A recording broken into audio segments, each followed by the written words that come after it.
नमो बुद्धाय व सविनय सप्रेम जय भीम. बुद्धविहार समन्वय समितीच्या वतीने राबविण्यात येत असलेल्या ऑनलाईन वर्षावास व्याख्यानमाला या उपक्रमामध्ये आपणा सर्वांचं सहर्ष हार्दिक स्वागत. बुद्धविहार समन्वय समितीचे सन्माननीय संस्थापक मुख्य संयोजक तथा राष्ट्रीय अध्यक्ष आदरणीय गुरुवर्य अशोक भाऊ सरस्वती बोधी यांचं आपल्या सर्वांच्या वतीने सहर्ष हार्दिक स्वागत. आजचे आपले सन्माननीय व्याख्याते आदरणीय आचार्य नंदकिशोर साळवे सर हे बौद्ध धम्माची जगाला आवश्यकता या महत्त्वपूर्ण विषयावर आपणा सर्वांस मार्गदर्शन करण्यासाठी आपल्या विनंतीस मान देऊन या ठिकाणी उपस्थित झालेले आहेत. बुद्धविहार समन्वय समितीच्या वतीने तसेच समस्त उपासक उपासिका बंधू भगिनींच्या वतीने मी आदरणीय आचार्य नंदकिशोरजी साळवे सर यांचं मनापासून हार्दिक स्वागत करतो. भगिनी तनुजाताई यांचं देखील मनापासून स्वागत. व्याख्यानास सुरुवात करण्यापूर्वी आपल्या परंपरेप्रमाणे आपण त्रिशरण पंचशील घेणार आहोत. त्यानंतर व्याख्यान सुरू होईल. व्याख्यानानंतर मंगलमैत्री आणि धम्मपालन गाथा घेण्यात येईल आणि त्यानंतर व्याख्यानाचा समारोप होईल. बंधू भगिनींनो, आज बुद्धविहार समन्वय समितीच्या वतीने नागाव येथे जे राष्ट्रीय कार्यकर्ता प्रशिक्षण सुरू आहे त्याच ठिकाणावरनं आजचं हे व्याख्यान होस्ट केलं जात आहे. या प्रशिक्षण कार्यशाळेसाठी सहभागी झालेले समस्त उपासक उपासिका बंधू भगिनी यांचं देखील मी या व्याख्यानासाठी मनपूर्वक हार्दिक स्वागत करतो आणि आदरणीय अशोक भाऊ सरस्वती बोधी यांना नम्रपणे विनंती करतो की भाऊ आपण त्रिशरण पंचशील घ्यावे आणि त्यानंतर आजचे आपले सन्माननीय व्याख्याते आदरणीय नंदकिशोर साळवे सर यांना सन्मानपूर्वक व्याख्यानासाठी पाचारण करावे. आदरणीय अशोक भाऊ सरस्वती बोधी.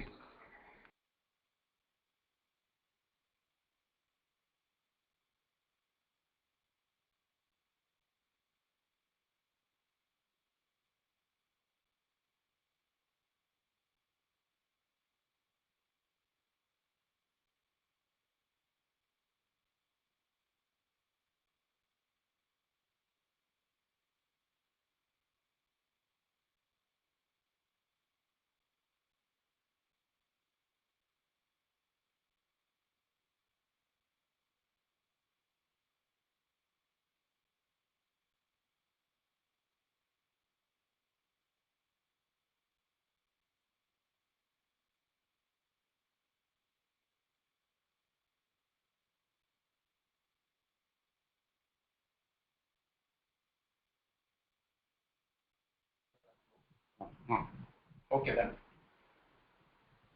महाकारुणिक तथागत सम्यक संबुद्ध बोधिसत्व परम पूज्य डॉक्टर बाबासाहेब आंबेडकर, सद्गुरु महात्मा ज्योतिबा फुले, संत कबीर महाराज और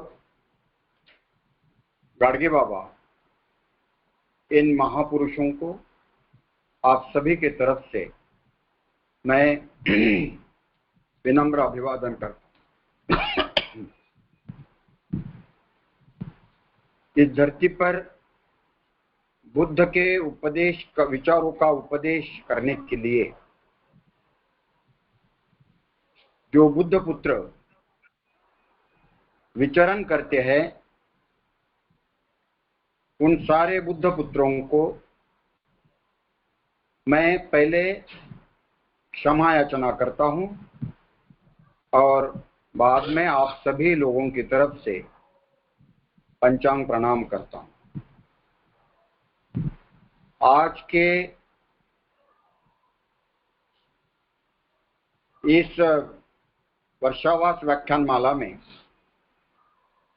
जो धम्मदेशना दे रहे हैं आचार्य नंदकिशोर जी साळवे,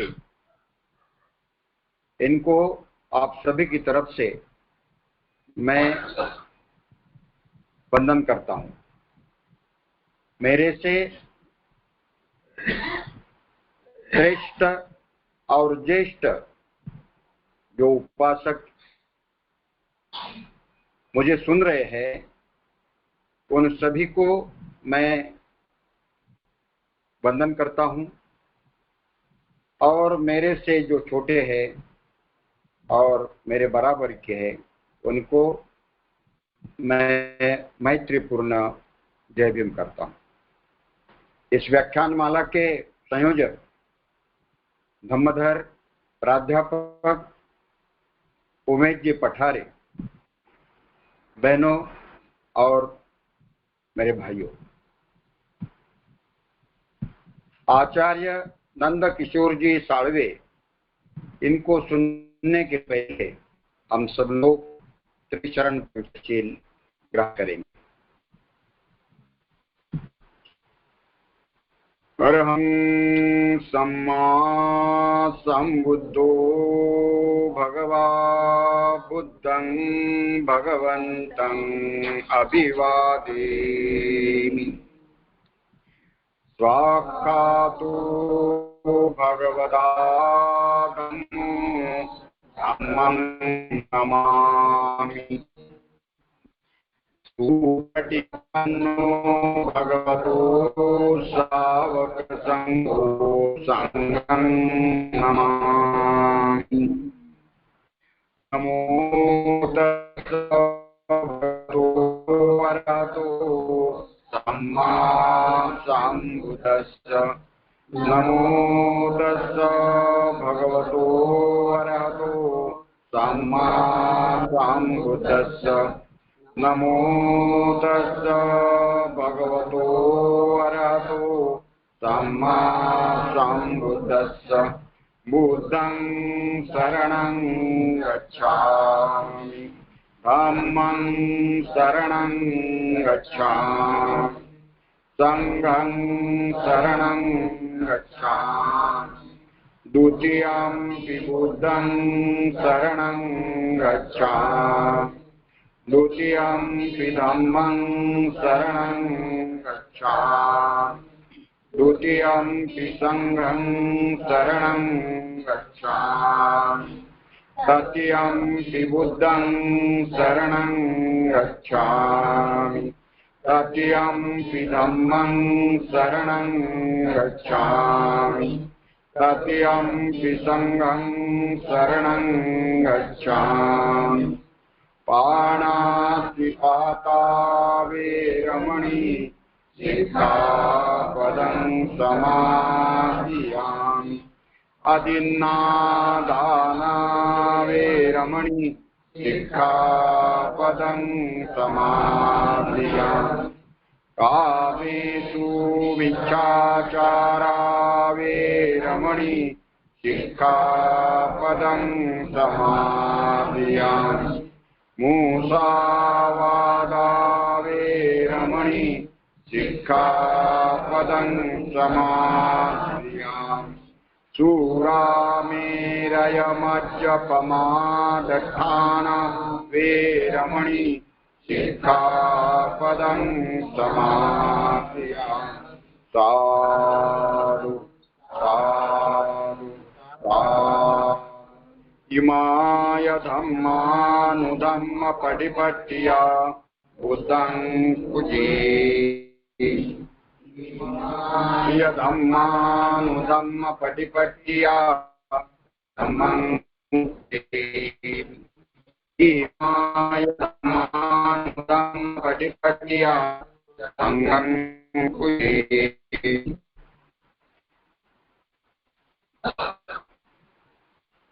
भाइयों बहनों, आज हम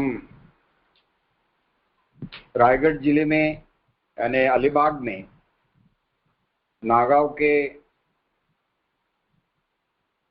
ओशन वर्ल्ड रिसोर्ट में हमारे 3 दिन का जो राष्ट्रीय कार्यकर्ता प्रशिक्षण कार्यशाला लगी है, वहां से ही हम आज ये सारे प्रशिक्षणार्थी और आप जो सुन रहे हैं उन सभी लोगों के लिए वंदनीय आचार्य नंद किशोर जी साल्वे इनका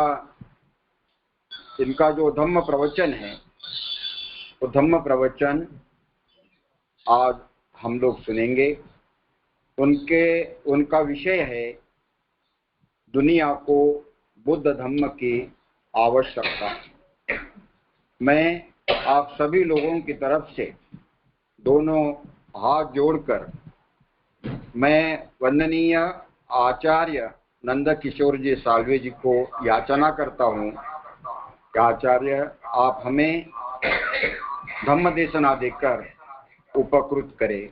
वंदनीय आचार्य नंद किशोर जी साल्वे।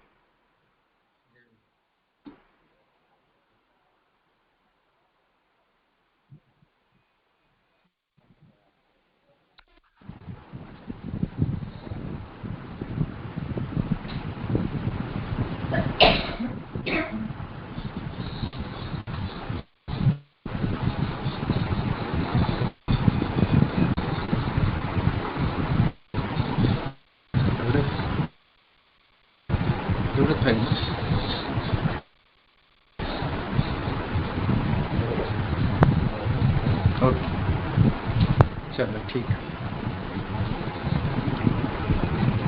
महाकारुणी तथागत भगवान बुद्ध परम पूज्य बोधिसत्व डॉक्टर बाबा साहब अम्बेडकर, इनकी स्मृति को विनम्र अभिवादन। आज जैसे ही भाऊ ने कहा कि हम रायगढ़ जिले में नागांव करके जो क्षेत्र है उस क्षेत्र में बुद्ध विहार समन्वय समिति का एक अधिवेशन संपन्न हो रहा है और उस अधिवेशन के लिए आदरणीय अशोक भाऊ सरस्वती बोधी, आदरणीय उमेश पठारे सर, वाघमारे सर और हम सब मेहराताई गायकवाड़, सुधीरराज सिंह दिल्ली से आए हैं, खैरनार मैडम, यहाँ सभी कार्यकर्ता जो है, ये कार्यकर्ता प्रशिक्षण शिविर चल रहा है, सुधाताई मनवर, और आज का जो ये शिविर चालू है ये स्मृतिशेष मनवर साहब की स्मृति को अर्पण किया है। ज्ञानेश्वर जी मनवर, इनकी स्मृति को भी मैं अभिवादन करता हूँ। शकुंतलाबाई सोनवणे, सुधाताई की माता जी, इनका भी देहांत हुआ है तो उनको स्मृति के भी मैं अभिवादन करता हूँ।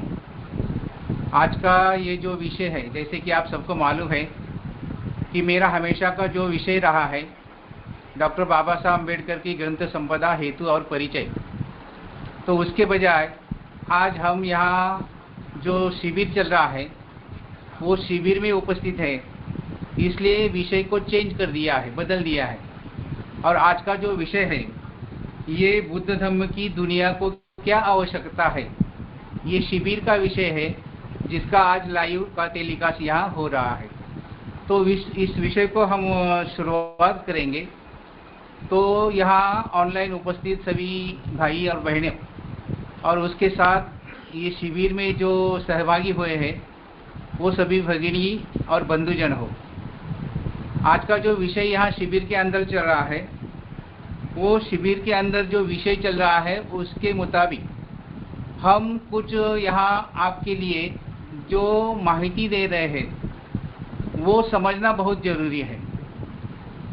शिविर में जो विषय है उसके अनुसार विश्व को बौद्ध धर्म की क्या आवश्यकता है, ये समझने से पहले हम कुछ मुद्दों पे चर्चा करेंगे। और वो मुद्दे जो है वो मुद्दे मैं आपके सामने पहले रख रहा हूँ। मुद्दे ऐसे हैं कि विश्व को बौद्ध धर्म की आवश्यकता क्या है, ये समझने की शुरुआत हम अपने आप से पहले शुरू करेंगे। और जब हम अपने से शुरू करते हैं तो सबसे पहला मुद्दा ये आता है कि हमारे जो बच्चे हैं उन बच्चों को धम्म की क्या आवश्यकता है, ये पहला मुद्दा आता है। दूसरा मुद्दा आता है कि उन बच्चों के जो माता पिता है, मतलब पालक है, उन माता पिता को धम्म की क्या आवश्यकता है। तो तीसरा मुद्दा आता है कि ये माता पिता और बच्चे जिस समाज में रहते हैं उस समाज को धम्म की क्या आवश्यकता है। चौथा मुद्दा आता है कि देश को इस धम्म की क्या आवश्यकता है, और अंत में हम ये इसके बारे में चर्चा करेंगे कि विश्व को बौद्ध धम्म की क्या आवश्यकता है। तो सबसे पहला मुद्दा जो आता है वो है कि हमारे बच्चों के लिए बौद्ध धम्म की क्या आवश्यकता है। तो आप जरा इस पे गौर कीजिए कि बच्चों के लिए धम्म की आवश्यकता क्यों है। इसके बारे में अगर अपने अपने बच्चों से हम शुरुआत करेंगे तो सबसे पहली बात आपको ये नज़र में आएगी कि हमारे बच्चे जिस स्कूल में पढ़ते हैं उस स्कूल में जो प्रार्थना होती है वो कौन से धर्म की है। जिस स्कूल में उनको पढ़ाया जाता है उसके पाठ जो है वो कौन से धर्म के हैं। जिस स्कूल में उनको उनके टीचर जो है वो हर उदाहरण दे के समझाते हैं वो कौन से धर्म के हैं। और अंत में आप ये बात गौर कीजिए कि उसमें उस स्कूल में जितना भी माहौल है वो अन्य धर्म का रहता है। जैसे कि मैं आपके लिए बताऊं, अगर आपका बच्चा हिंदी मराठी स्कूल में पढ़ता है तो हिंदी धर्म की प्रार्थना सिखाई जाती है। अगर आपका बच्चा कॉन्वेंट में पढ़ रहा है तो उसको ख्रिस्ती धर्म की प्रार्थना सिखाई जाती है। तो इसका मतलब यह है कि हमारे बच्चों पे पहले जो संस्कार होता है वो संस्कार हिंदू धर्म की प्रार्थनाओं का होता है। दूसरा मुद्दा जो आता है, बच्चे जब घर से स्कूल से घर लौटते हैं तो घर में क्या माहौल रहता है। तो घर में हमारे लिए सबके लिए टीवी चालू रहता है, और टीवी पे क्या चलता है, तो टीवी पे सब हिंदू धर्म के सीरियल चालू रहते हैं। बच्चे ज़्यादातर कार्टून फिल्म देखते हैं। तो रामायण महाभारत के साथ साथ जब बच्चे कार्टून देखते हैं तो कार्टून में हमको कृष्ण की राम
रेंजचा प्रॉब्लेम, हां थोडा इंटरनेटचा इश्यू झालेला आहे. Please hold on.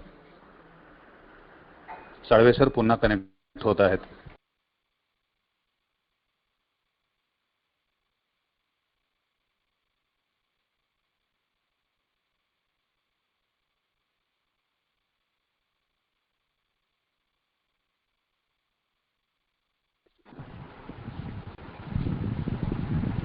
तो मैं ये आपको बता रहा था कि बच्चों को स्कूल में भी धर्म के संस्कार होते हैं।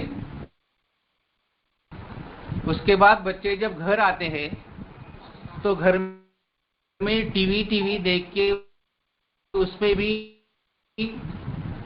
धर्म के संस्कार होते हैं। और बाद में बच्चे जो अपने दोस्तों के साथ खेलते हैं तो बच्चों को जो उनके दोस्त रहते हैं वो भी अन्य धर्म के रहते हैं। और वो अन्य धर्म के बच्चों के साथ खेलते खेलते हमारे जो बच्चे हैं वो भी उनके त्योहार जो है वो त्योहार मनाने लगते हैं। फिर तीसरी बात आती है कि हम जिस सोसाइटी में रहते हैं उस सोसाइटी में हमारा एक दो घर रहता है और बाकी के घर जो है वो हिंदू धर्म के रहते हैं। और हिंदू धर्म के जो घर है वो घर जो हर तरह के त्योहार अपने अपने सोसाइटी में मनाते हैं, जिसमें गणपति के त्योहार रहते हैं, नवरात्र के त्योहार रहते हैं, डांडिया के त्योहार रहते हैं। ये सब जो त्योहार अपने अपने सोसाइटी में लोग मनाते हैं तो हमारे बच्चे उनमें शामिल हो जाते हैं और जाने अनजाने में वो भी उनके साथ आरती गाने लगते हैं। ये सबको अनुभव आया होगा, एक्सपीरियंस आया होगा। मेरा कहने का मुद्दा यह है कि अपने बच्चों के लिए धर्म के संस्कार देने का जो मुद्दा आता है तो बच्चों को धर्म के संस्कार देने से पहले उसको स्कूल में, उसको पाठशाला में, उसको अपने दोस्तों में, उसको अपने घर में टीवी पर और उसको अपने सोसाइटी पर अन्य धर्म के संस्कार बनने शुरू होते हैं। और सबसे बुरी बात तो इस पर अपने को गौर करना है। तो ये जो समस्या अपने बच्चों के लिए आती है उस समस्या से कैसे उपाय ढूंढा जाए इसके बारे में अपने को सोचना है। तो सबसे पहली बात यह है कि हमारे बच्चे जो है हमारे बच्चों पर धर्म के संस्कार होने चाहिए। और धर्म के संस्कार कब होंगे? जब हमारे बच्चों को 5 से 15 साल के बीच में उसकी अगर पहले धम्म दीक्षा होगी तो उस पर धम्म संस्कार होते हैं। लेकिन अभी यहाँ जो मेरे सामने लोग बैठे हैं उनसे मैं अगर ये पूछूं कि किन किन लोगों की धम्म दीक्षा हुई है तो हाथ ऊपर कीजिए कि किन लोगों की धम्म दीक्षा हुई है। तो मेरे सामने अभी यहाँ 45 लोग बैठे हैं तो उसमें से 10 लोगों की धम्म दीक्षा हुई है और बाकी के लोगों की धम्म दीक्षा हुई नहीं। मतलब यह है कि हम ही अगर धम्म दीक्षा से बौद्ध नहीं है तो हमारे बच्चे धम्म दीक्षा ना होने से कैसे बौद्ध बनेंगे। मुद्दा ऐसा आता है भाइयों कि हमारे बच्चों को इसमें से बाहर निकालने के लिए हमारे बच्चे के ऊपर जो चारों तरफ से हिंदू धर्म का प्रभाव पड़ जाता है उसमें से उस बच्चे को वो बौद्ध है इसकी आइडेंटिटी ढूंढनी पड़ती है। और ये आइडेंटिटी ढूंढते ढूंढते इसका जिम्मेदार कौन है? तो हम सब लोग उसके जिम्मेदार हैं, माता पिता उसके जिम्मेदार है। इसका मतलब यह है कि हमारे बच्चों को अगर धम्म की आवश्यकता है तो उसकी सबसे पहले धम्म दीक्षा होनी चाहिए। धम्म दीक्षा अगर होती है तो ये बात बिल्कुल अच्छी तरह है। उसके बाद दूसरा मुद्दा आता है, दूसरा उपाय आता है कि बच्चों को धम्म ग्रंथ पढ़ाने के लिए कहना चाहिए, बच्चों को धम्म ग्रंथ सीखने के लिए आग्रह करना चाहिए। तीसरा मुद्दा आता है कि बच्चों को धम्म के संस्कार करने के लिए उनको बौद्ध धर्म के जो भी कार्यक्रम होते हैं, जो भी उत्सव होते हैं उसमें शामिल होने के लिए प्रोत्साहित करना चाहिए। ये मुद्दे अगर आप देखेंगे तो आपके बच्चों को भी धम्म के संस्कार बन सकते हैं, धम्म के संस्कार उन पर हो सकते हैं और वो आरती गाने से पहले पंचशील गाना शुरू कर देंगे। ये बात माता पिता ने ख्याल करना चाहिए। इसलिए माता पिता को भी धम्म की जरूरत है, बच्चों को भी धम्म की जरूरत है। ये दूसरा मुद्दा आता है। तीसरा मुद्दा जब अगर आता है तो तीसरा मुद्दा यह है कि समाज को बौद्ध धर्म की जरूरत कैसी है। अगर आप देखेंगे तो समाज में हम जीते हैं, उस समाज की अवस्था अगर देखेंगे, स्थिति अगर आप देखेंगे तो आपको ये समझ में आएगा कि हमको पाठशाला की शिक्षा मिली, हमको स्कूल की शिक्षा मिली, हमको कॉलेज की शिक्षा मिली, हमको तांत्रिक शिक्षा मिली और हमको उच्चतम प्रदेश में उच्चतम शिक्षा मिली। वो कौन सी शिक्षा मिली? वो एकेडमिक शिक्षा मिली। तो एकेडमिक शिक्षा के साथ साथ हमको अगर धम्म की भी शिक्षा मिल जाती तो हम वो बौद्ध धर्म की जो आवश्यकता है वो पूरी हो सकती थी। इसलिए आप ये बात ख्याल में रखना है कि पिछले 66 साल में 66 ईयर्स में हमको जो बौद्ध धर्म मिला है तो उस बौद्ध धर्म से एक भी विद्यापीठ निर्माण नहीं हुआ है बौद्धों का। जैसे मैं उदाहरण के तौर पर आपको बता दूं कि ब्राह्मणों के गुरुकुल रहते हैं, मुस्लिमों के मदरसे रहते हैं, क्रिश्चियनों के मिशनरी वर्क रहता है। तो बौद्ध धर्म के लिए विद्यापीठों का बहुत बड़ा वारसा हमको मिला है। तो वारसा जतन करने के लिए हमको बौद्ध धर्म की एक भी विद्यापीठ पिछले 66 साल में नहीं बनी है, ये अपनी शोकांतिका है। बौद्ध विद्यापीठ का मतलब है जहाँ प्योर बुद्धम के ब्राह्मणों के शिक्षा मिलती है, वैसे विद्यापीठ हमारे बने नहीं, इसलिए हम बौद्ध धर्म से बहुत दूर रहे। मैं जब इसके बारे में सोचता हूँ तो मुझे ऐसा दिखता है कि देहातों में या ग्राम खेड़ों में बहुत सारा ऐसा समाज है जो बौद्ध धर्म से वंचित है, बौद्ध धर्म की आचरण से, बौद्ध धर्म के नियम से, बौद्ध धर्म की विचारधारा से बहुत दूर है। बहुत सारे ग्रामीण भागों में बौद्ध धर्म के केवल बुद्ध की प्रतिमा पहुंची है, बाबा साहब की प्रतिमा पहुंची है, लेकिन बुद्ध के विचार नहीं पहुंचे। तो इसलिए हमको ये जो उच्च शिक्षा है, वो शिक्षा के साथ साथ अगर धर्म की शिक्षा मिल जाती तो फिर ये हमारे लिए बौद्ध धर्म की आवश्यकता इस तरह से पूरी हो सकती थी, लेकिन वो हुई नहीं। ये भी बहुत बड़ी शोकांतिका है। इसलिए समाज को या हमको धर्म की शिक्षा मिलनी चाहिए थी। तो धर्म की शिक्षा कौन देगा? धर्म देने के लिए दो सुविधा मैंने यहाँ सोची। कौन सी दो सुविधा है? एक तो वो स्वैर शिक्षा, मुक्त शिक्षा पद्धति है, और दूसरी जो है वो एकेडमिक शिक्षा पद्धति है। मुक्त शिक्षा पद्धति जो आती है उसमें जैसे कि भारतीय बौद्ध महासभा है, जैसे कि त्रैलोक्य बौद्ध महासंघ है, जैसे कि भिक्षु संघ, अखिल भारतीय भिक्षु संघ है, ये लोग धम्म पढ़ाते हैं, लेकिन इसको मैं मुक्त शिक्षा मानता हूँ। ये मुक्त शिक्षा क्यों है? क्योंकि इसके आगे जो है वो एकेडमिक लेवल पे जो शिक्षा मिलती है, वो शिक्षा को मैं एकेडमिक शिक्षा मानता हूँ, उच्च स्तरीय शिक्षा मानता हूँ, जो कि विद्यापीठ में दी जाती है। जैसे कि महाराष्ट्र की बात अगर आप करेंगे तो महाराष्ट्र में पुणे विद्यापीठ है, बम्बई विद्यापीठ है,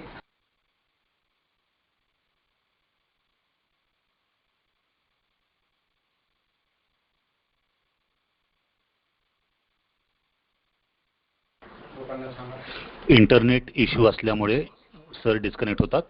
प्लीज होल्ड ऑन, ते लगेच रिकनेक्ट होतील.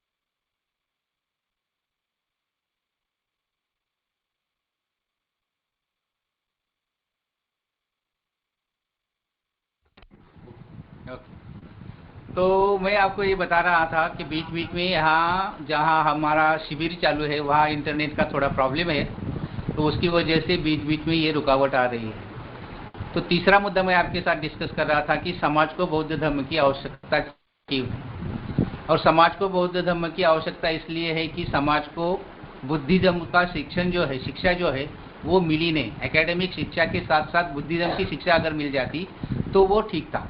और शिक्षा में ये बता रहा था मैं आपको, एक स्वैर शिक्षा पद्धति है और एक एकेडमिक शिक्षा पद्धति है। एकेडमिक शिक्षा पद्धति में मैं आपको ये बता रहा था कि यूनिवर्सिटी जो है, मतलब औरंगाबाद की यूनिवर्सिटी है, पुणे की यूनिवर्सिटी है, मुंबई की यूनिवर्सिटी है, या उधर बिहार में नालंदा यूनिवर्सिटी है, ऐसे जो एकेडमिक शिक्षा मिलनी चाहिए थी वो शिक्षा हमको मिली नहीं।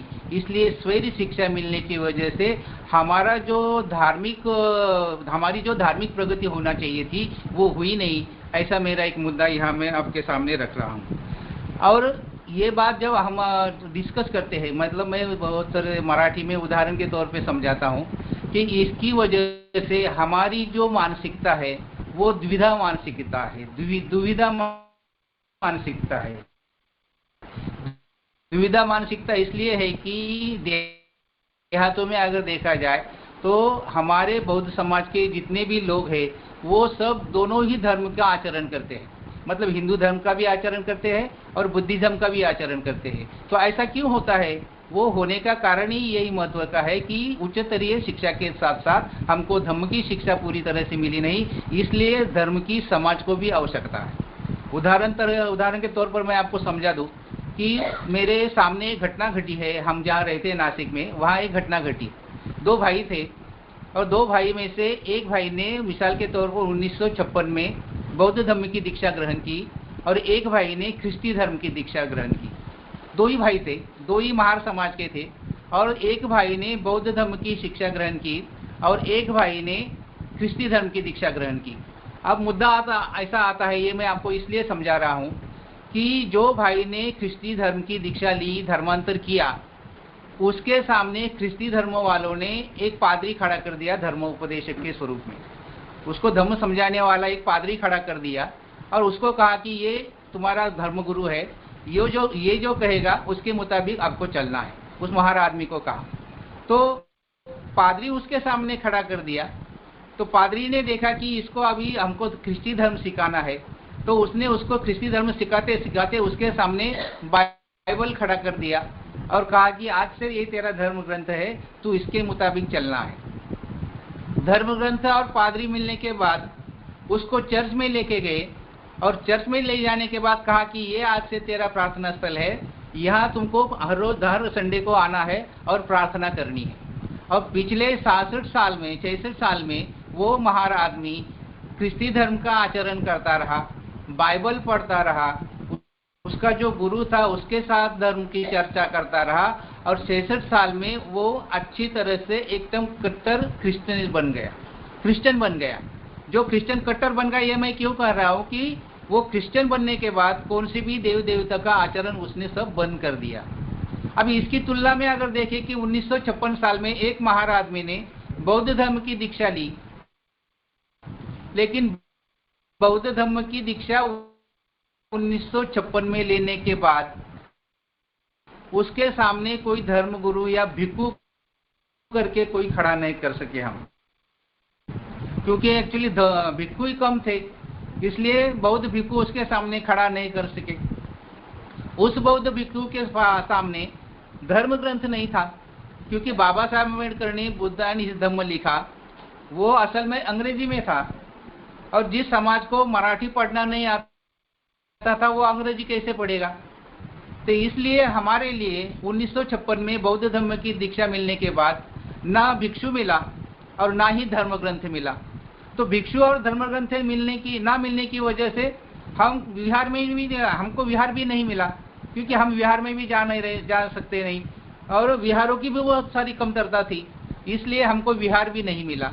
और विहार ना मिलने की वजह से हम ना भिक्खु मिला, हमको ना धर्म ग्रंथ मिला और हमको ना विहार मिला, इसलिए हम बौद्ध धर्म की दीक्षा लेने के बावजूद भी हिंदू धर्म का आचरण करते रहे, इसलिए समाज को बौद्ध धर्म की आवश्यकता है। ये मुद्दा मैं आपके सामने ये प्रस्तुत कर रहा हूँ। तो इसलिए इसी तरह से हम अगर देखेंगे तो बौद्ध धर्म की दीक्षा अपने समाज को क्यों है, तो इसका कारण ये है कि आज भी हमारा समाज जो है, हाँ ये समाज दोनों भी धर्म में आचरण करता है, इसलिए समाज को भी बौद्ध धर्म की आवश्यकता है। ये बात मैं आपके सामने रख रहा हूँ। और उसका परिणाम क्या हुआ, उसका परिणाम अगर आप देखोगे तो मेरा निरीक्षण ऐसा है कि अपने समाज का जो भी राजकीय नेता है, अपने समाज का जो भी साहित्यिक है, अपने समाज का जो भी धर्म पढ़ाने वाला है, ये असल में दुविधा मनस्थिति में है। और दुविधा मनस्थिति में क्यों है, क्योंकि उनको खुद को भी धर्म का आचरण करने का अवसर नहीं मिला और दूसरों को भी धर्म समझाने का अवसर नहीं मिला, इसलिए समाज को भी आज के ज़माने में धर्म की आवश्यकता है। ये बात भी आपके सामने इसलिए रख रहा हूँ। चौथा जो मुद्दा आता है कि देश को बौद्ध धर्म की आवश्यकता क्यों है, तो भाई और बहनों जरा गौर से ध्यान दीजिए कि देश को बौद्ध धर्म की आवश्यकता क्यों है। जैसा कि अभी सुधीर सिंह जी ने कहा कि इस देश की जो श्रमण संस्कृति थी, वो श्रमण संस्कृति कैसे लुप्त हो गई, इसमें उन्होंने बहुत अच्छी तरह से अपने को समझाया है। मेरा जो निरीक्षण है, मैं ऐसा देख रहा हूँ कि बाबा साहब अम्बेडकर ने अपने एक भाषण में कहा था कि हमको शासन करती जमात बनना है। देश में अगर देश को अगर बुद्धिज्म की आवश्यकता है, तो देश को बुद्धिज्म की आवश्यकता के लिए पहले हमको शासन करती जमात बनना चाहिए।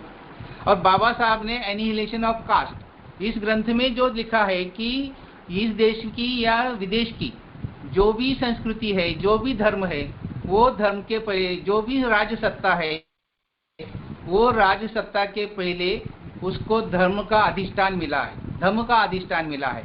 और मिसाल के तौर पर बाबा साहब जब समझाते हैं कि बुद्ध की जब धम्म क्रांति हुई, तो बुद्ध की धम्म क्रांति के बाद सम्राट अशोक या चंद्रगुप्त ने अपना राज्य निर्माण किया है। बाबा साहब ने उस ग्रंथ में बहुत सारे उदाहरण दिए हैं, और बाबा साहब ये कहते हैं कि बुद्ध की धम्म क्रांति होने के बाद ही सम्राट अशोक को या चंद्रगुप्त को अपना राज्य निर्माण करने के लिए मदद मिली है, धर्म की मदद मिली है। मतलब धर्म का अधिष्ठान अगर जहां पक्का होता है, उसके बाद ही शासन करने वालों को अपना राज्य निर्माण करने में मदद होती है। उन्होंने ये भी कहा है कि मोहम्मद पैगंबर ने जब धार्मिक क्रांति की, मोहम्मद पैगंबर ने जब अपना धार्मिक अधिष्ठान निर्माण किया, उसके बाद ही सम्राट अकबर को अपना राज्य निर्माण करने में सुविधा हुई है। उधर बाद में उन्होंने कहा है कि महाराष्ट्र में संत तुकाराम ने और आदि संतों ने जब धार्मिक अधिष्ठान निर्माण किया, तो उसका परिणाम शिवाजी महाराज को अपना राज्य निर्माण करने की सुविधा निर्माण हुई है। वैसे ही गुरु नानक ने जब धार्मिक क्रांति की है, उसके मुताबिक सिख लोगों को भी अपना राज्य निर्माण करने की सुविधा मिली है। तो ये बाबा साहब ने जब उदाहरण दिए हैं, मैं जब वो ग्रंथ पढ़ता हूँ तो उसमें मुझे ऐसा लगा कि बाबा साहब ने भी ऐसी धम्म क्रांति की, और 1956 में हम सबको धम्म दिया। तो बाबा साहब की जो धम्म क्रांति हुई है, तो वो धम्म क्रांति के अनुसार बाबा साहब ये कहते हैं कि हमको शासन करती जमात बनना है। मेरा निरीक्षण ये कहता है कि जब बाबा साहब ने धम्म क्रांति की, जैसे कि भगवान बुद्ध ने धम्म क्रांति करने के बाद सम्राट अशोक ने राज्य स्थापन किया, मोहम्मद पैगंबर ने धम्म क्रांति करने के बाद अकबर ने राज्य स्थापन किया, उसी तरह संत तुकाराम ने धम्म क्रांति करने के बाद शिवाजी महाराज ने राज्य स्थापन किया, गुरु नानक ने धम्म क्रांति करने के बाद सिखों का राज्य निर्माण हुआ। तो उसी तरह 1956 में बाबा साहब ने भी धम्म क्रांति की, लेकिन उसके बाद जो शासक बनना चाहिए था वो शासक बना नहीं।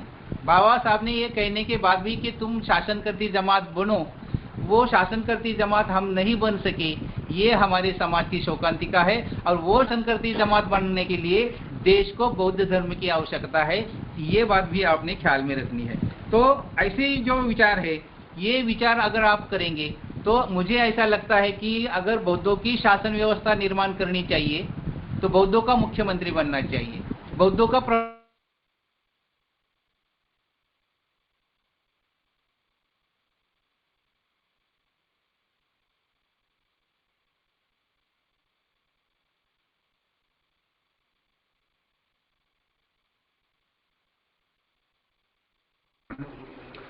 ज्या सदस्यांचे व्हिडिओ सुरू आहेत त्यांनी कृपया आपले व्हिडिओ बंद करा प्लीज।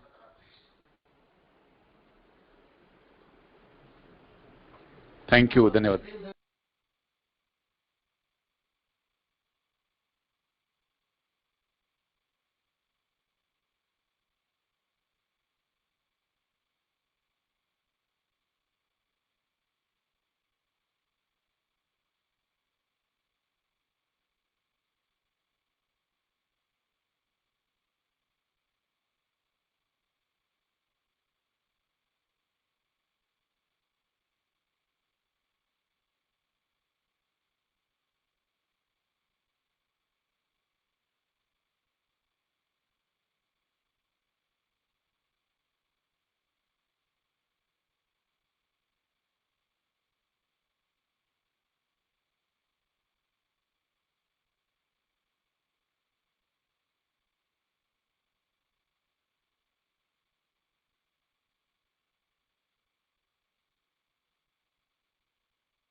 नो वाइस मंत्र। ओके, तो विश्व को बौद्ध धर्म की आवश्यकता है, इसके बारे में जब हम सोचते हैं तो पहला मुद्दा आता है कि कौन से बौद्ध धर्म की। तो आपके मन में भी ये सवाल आया कि कौन से बुद्ध धर्म, मतलब दो बुद्धिज्म है क्या? तो भाइयों और बहनों, इस बात पे भी हमको गौर करना है कि विश्व में जो भी बुद्धिज्म फैला हुआ है वो बुद्धिज्म जो है वो यानों का बुद्धिज्म है। उसमें महायान का बुद्धिज्म है, वज्रयान का बुद्धिज्म है, हीनयान का बुद्धिज्म है, सहजयान का बुद्धिज्म है। तो विश्व में जो बुद्धिज्म है उसके लिए भारत के लोगों को अभिमान बालने की कोई जरूरत नहीं है, क्योंकि वहाँ जो बुद्धिज्म गया है वो सब बुद्धिज्म जो है ये महायानों के आगे चला गया है। तो भारत में और विश्व में जो बुद्धिज्म है वो बुद्धिज्म की अगर हम तुलना करेंगे तो हमको ये दिखाई पड़ता है कि विश्व में जो बुद्धिज्म है वो बुद्धिज्म जो है वो तंत्र मंत्र साधना का बुद्धिज्म है, वो बुद्धिज्म है वो अंतरिक्ष साधना का बुद्धिज्म है, वो बुद्धिज्म हो छाछूत का बुद्धिज्म है। तो वो हमारे लिए कुछ काम करने हैं। जैसे कि मैंने देखा है कि पढ़ा है कि ब्रह्मदेश है, श्रीलंका है, श्रीलंका तो छोड़ो, लेकिन ब्रह्मदेश, थाईलैंड, चीन, Tibet, Japan, Cambodia, Vietnam, Taiwan, Bhutan, ऐसे जो बुद्धिस्ट राष्ट्र है उन बुद्धिस्ट राष्ट्रों का जो बुद्धिज्म है वो हमारे कुछ काम का नहीं है। काम का क्यों नहीं है कि उस राष्ट्र में जो हीनयान परंपरा चालू है वो हीनयान परंपरा में बुद्ध की प्रतिमा अगर आप देखोगे तो बुद्ध के चीवर के बजाय बुद्ध के अंग पर राजवस्त्र पहनाए गए हैं, और राजवस्त्र पहनाने के बाद बुद्ध के ओठों को लिपस्टिक लगाई जाती है, बुद्ध मूर्ति के ओठों को लिपस्टिक लगाई जाती है, बुद्ध मूर्ति के कपाल पे गंध का तिलक लगाया जाता है, बुद्ध के कान में ये कर्ण फूल लगाए जाते हैं। और सबसे बुरी बात यह है कि बुद्ध के चले ना, सबसे बुरी बात यह है कि बुद्ध को रत्न जड़ित मुकुट पहनाया जाता है। ऐसा जो बुद्ध रूप वहां दिखाई पड़ता है वो भारतीय बुद्धों के लिए कुछ काम का नहीं है। तो फिर भारतीय बुद्धों को कौन सा बुद्धिज्म अभिप्रेत है, कौन सा बुद्धिज्म उन्होंने फॉलो करना चाहिए? तो आप ये बात ख्याल में रखना कि भारतीय बुद्धों को बाबा साहब अम्बेडकर का बुद्धिज्म जो है वो बुद्धिज्म हमको फॉलो करना है। पारंपरिक बुद्धिज्म और अम्बेडकराइट बुद्धिज्म, ऐसे दो फर्क है, और भारत के बौद्धों को अम्बेडकराइट बुद्धिज्म फॉलो करना है, ये सबसे महत्व की बात है। तो अम्बेडकराइट बुद्धिज्म क्या है? तो अम्बेडकराइट बुद्धिज्म जो है बुद्धिवादी है।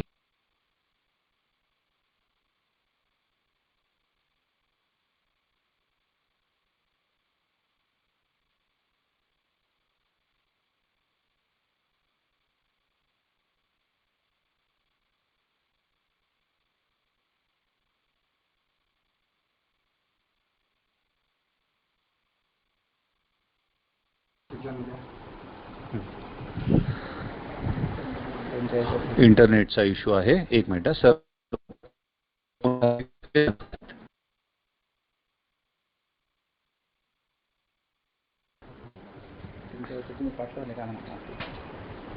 हो दादा, डिस्कनेक्ट झालेले आहेत, एक मिनिट प्लीज होल्ड करा, लगेच ते कनेक्ट होत आहेत।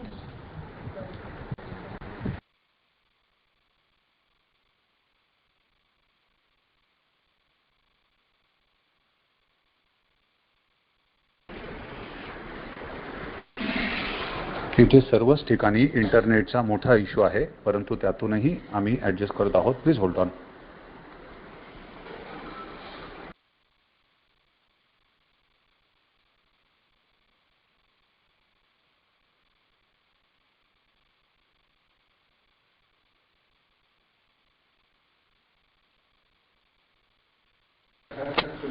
हाँ, एक अतिशय चांगला विषय या ठिकाणी सुरू आहे।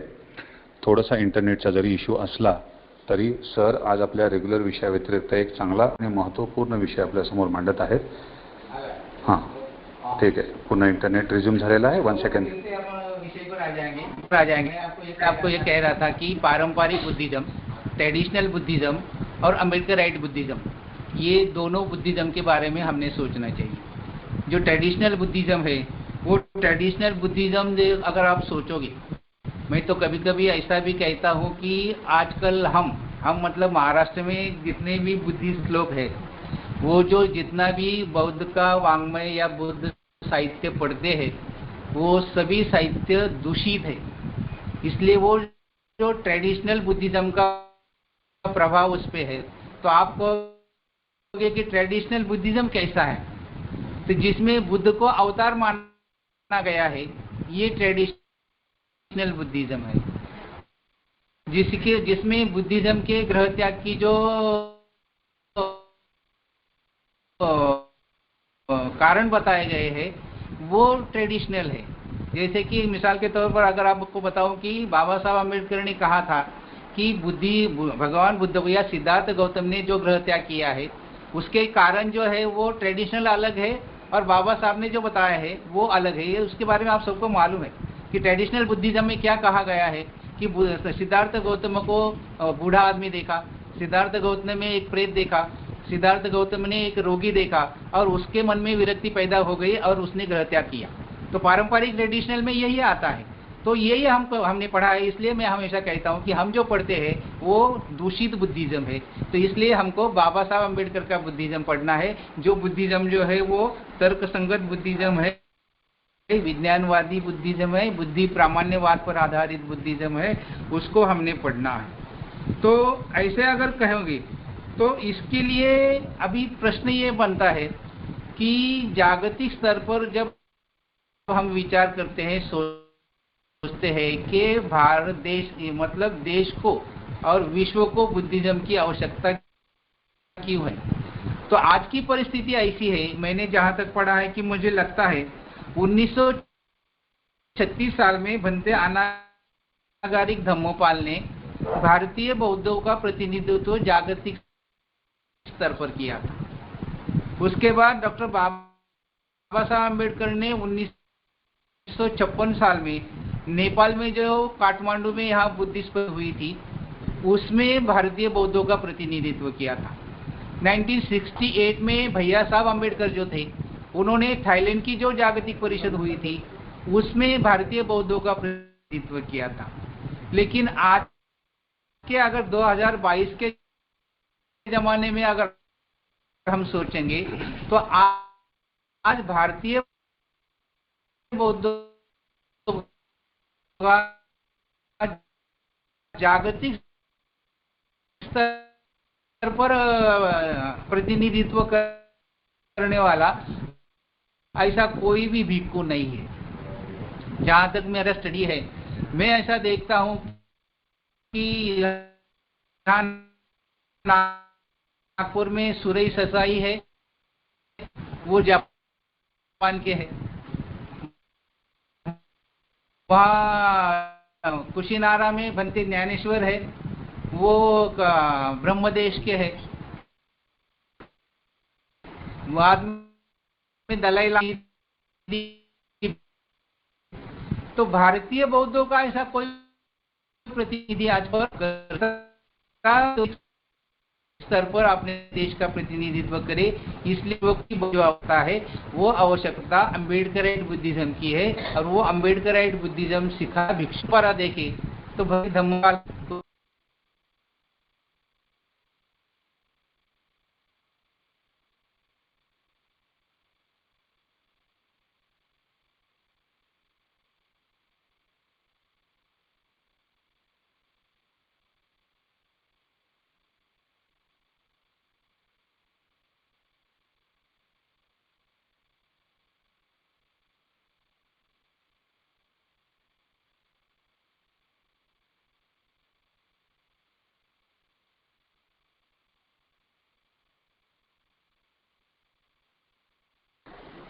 एक मिनिट, पुन्हा इंटरनेट कनेक्शनमुळे प्रॉब्लेम झाला आहे सर. पुन्हा कनेक्ट होत आहे. Please hold on.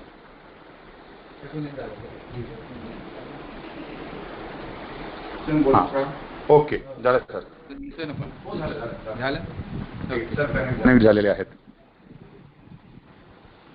तो मैं आपको ये बता रहा था कि जागतिक लेवल पर बौद्ध धर्म की जो आवश्यकता है, वो आवश्यकता पूरी करने के लिए हम में से ऐसे विद्वजन निर्माण होने चाहिए कि जो जागतिक स्तर पर भारतीय बौद्धों का प्रतिनिधित्व कर सके और भारतीय बौद्ध धर्म जो है वो विश्व को क्यों आवश्यकता है इसके बारे में समझा सके. तो आपको ये जो बुद्ध धर्म की विश्व को क्या आवश्यकता है ये समझने के लिए, ये समझने के पहले हमको अपने बच्चों के लिए क्या आवश्यकता है, हम माता पिता को क्या आवश्यकता है, समाज को क्या आवश्यकता है, देश को क्या आवश्यकता है और विश्व को क्या आवश्यकता है, इसके बारे में हमने सोचना चाहिए. तभी हम देश का प्रतिनिधित्व कर सकते हैं. विश्व में बौद्धिज्म कैसे प्रसारित होगा और कौन सा बुद्धिज्म प्रसारित होगा इसके बारे में भी सोच सकते हैं. बहुत सारा यहाँ डिस्टर्बेंस हो रहा था, इसलिए ये जो विषय है ये अच्छी ढंग से ये मोबाइल पे देखना है, आपको भी समझाना है और ऑनलाइन जो है उनको भी समझाना है. तो ये सारा डिस्टर्बेंस हो गया इसलिए, लेकिन फिर भी मैंने वो कॉन्सेंट्रेट करके जितना मुझे समझ में आया वो मैंने आपके सामने रखा है. तो इसी तरह से विश्व को बौद्ध धर्म की आवश्यकता क्यों है, ये जो विषय यहाँ दिया था ये हमारे शिविर में संपन्न हुआ, ऐसा मैं कह के विराम लेता हूँ, अपने शब्दों को विराम देता हूँ. धन्यवाद. जय भीम. साधु साधु साधु. खूप खूप धन्यवाद आदरणीय आचार्य नंदकिशोरजी साळवे सर आपले. आज एका नवीन चांगल्या विषयावर आपण आम्हा सर्वांस खूप चांगल्या पद्धतीने उत्कृष्ट प्रभावी असे मार्गदर्शन केले आहे. इंटरनेटचा जरी इश्यू असला तरी तो ठीक आहे, तो आपल्या हाताबाहेरचा आहे, परंतु आपलं जे मार्गदर्शन आहे ते लाख मोलाचं मार्गदर्शन आहे. त्याबद्दल आपले अगदी मनपूर्वक खूप खूप धन्यवाद व्यक्त करतो. यानंतर आदरणीय अशोक भाऊ यांना नम्रपणे विनंती करतो की त्यांनी मंगलमैत्री आणि धम्मपालन गाथा घ्यावी. त्यानंतर व्याख्यानाचा समारोप होईल. आदरणीय अशोक भाऊ.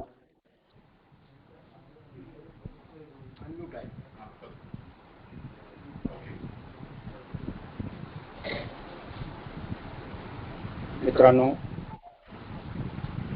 आज ज्यांच्याकडे मृत्यू झाला असेल त्या मृत व्यक्तीच्या प्रती आदरांजली, त्यांच्या कुटुंबियांना जे दुःख झालं त्या दुःखातून त्यांना मुक्ती मिळावी, त्यांना आधार मिळावा म्हणून कामना.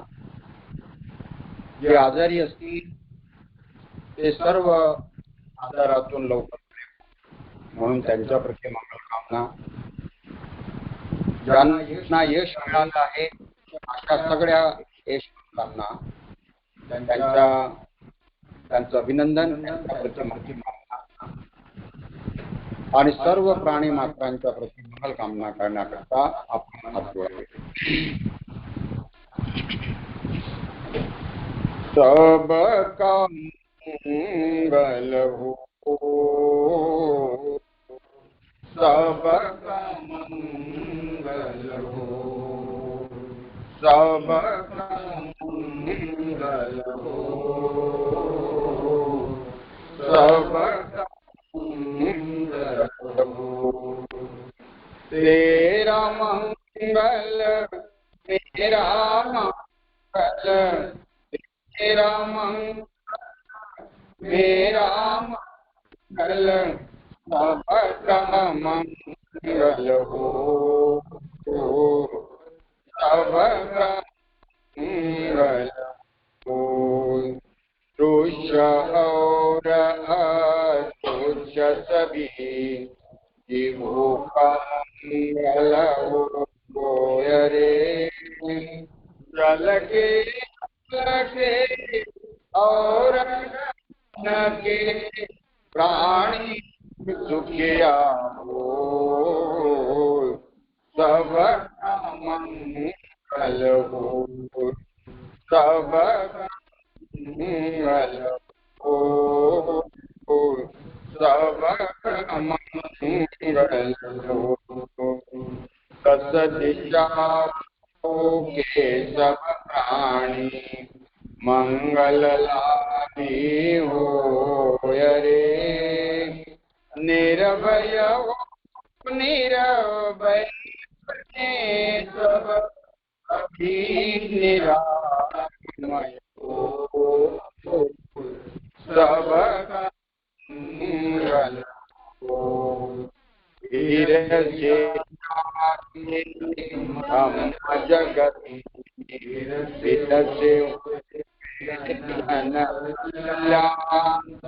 जागे जागे हम जगत होवे कल्याण होवे जन कल्याण मोह दूर हो जागे जागे शील समाधि ज्ञान जन जन के दुख मिट जावे धीर से जाग उठे मुस्कान जाग उठे जाके जागे धम्म की वाणी मंगल मूल कल्याणी जागे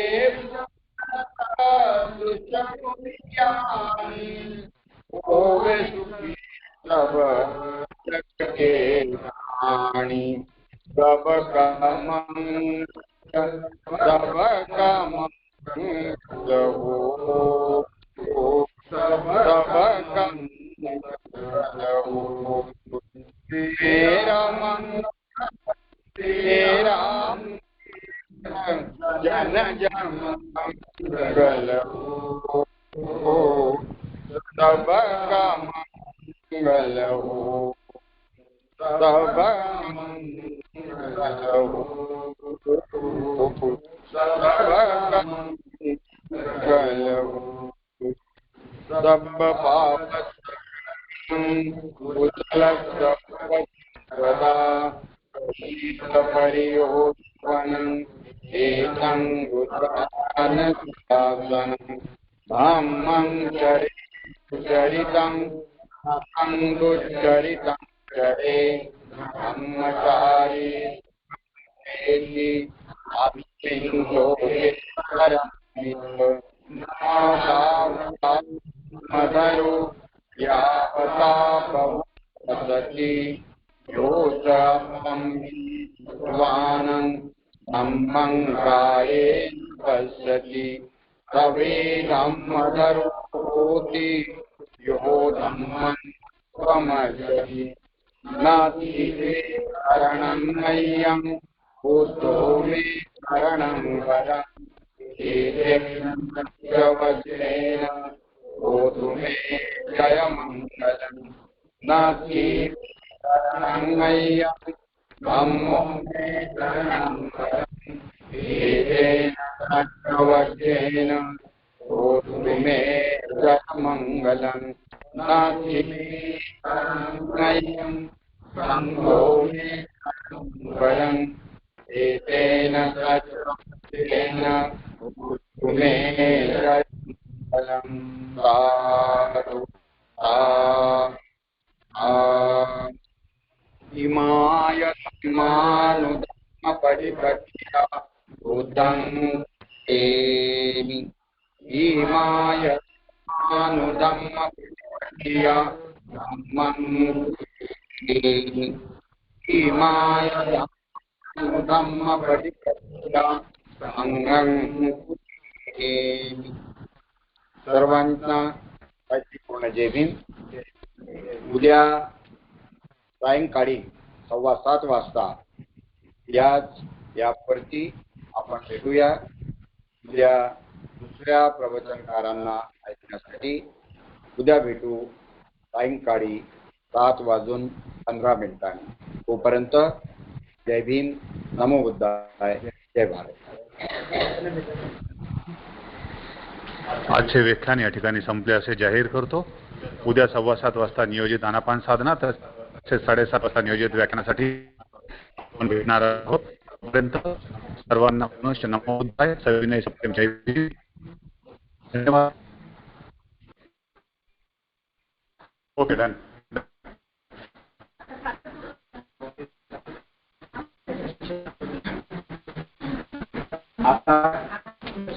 आपका जी